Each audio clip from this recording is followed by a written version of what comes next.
चलिए हम एक चर्चा करते हैं वेरी शॉर्ट में। चूंकि आपके लिए पता है कि 22 जनवरी में रामलला की प्राण प्रतिष्ठा हुई है, तो रामलला की वह छवि जो अयोध्या में राम मंदिर में विराजित हुई है, उसकी मुख्य विशेषताएं क्या हैं।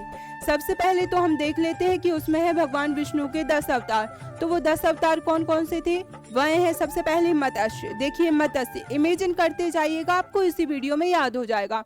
मत्स्य, उसके बाद क्या आ जाएगा? कूर्म, मत्स्य कूर्म। फिर क्या आ जाएगा? बराह।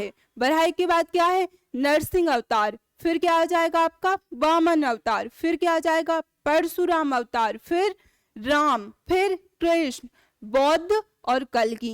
ये 10 अवतार हो गए भगवान विष्णु के। ये प्री में भी जरूरी है। कैसे? वह पूछ लेंगे कि निम्नलिखित में से कौन सा भगवान विष्णु के 10 अवतारों में सम्मिलित नहीं है। मेंस में कैसा आ जाएगा? 2 मार्क्स में आएगा, जो कि अभी हाल ही में हमारा सिलेबस चेंज हुआ है कि भगवान विष्णु के 10 अवतार लिखिए।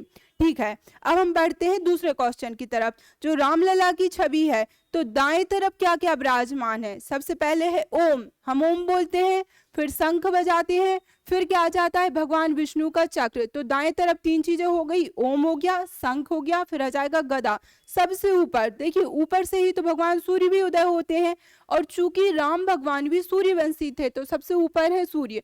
यदि हम दाएं तरफ देखेंगे तो हम पाते हैं गदा और स्वास्तिक का चिन्ह। उनके बाएं हाथ में है धनुष, जबकि दाएं हाथ में क्या है? बाण। यदि आप उनके दाएं तरफ देखोगे तो हनुमान जी महाराज विराजित हैं, जबकि बाएं तरफ है गरुड़ भगवान। आपको साथ ही याद रखना है कि जो रामलला की छवि विराजित हुई है गर्भगृह में, उसकी ऊंचाई है 51 इंच। रीजन क्या है? 51 इंच।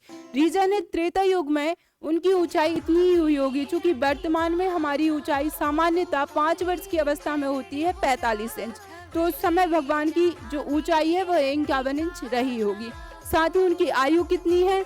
तो वह है 5 वर्ष के बाल रूप में। कितने वर्ष के? 5 वर्ष के बाल रूप में। तो यह है रामलला से संबंधित बहुत ही जरूरी बातें। साथ ही इस छवि को बनाने वाले सौभाग्यशाली व्यक्ति कौन है? वह है अरुण योगी राज। कौन है? अरुण योगी राज। तो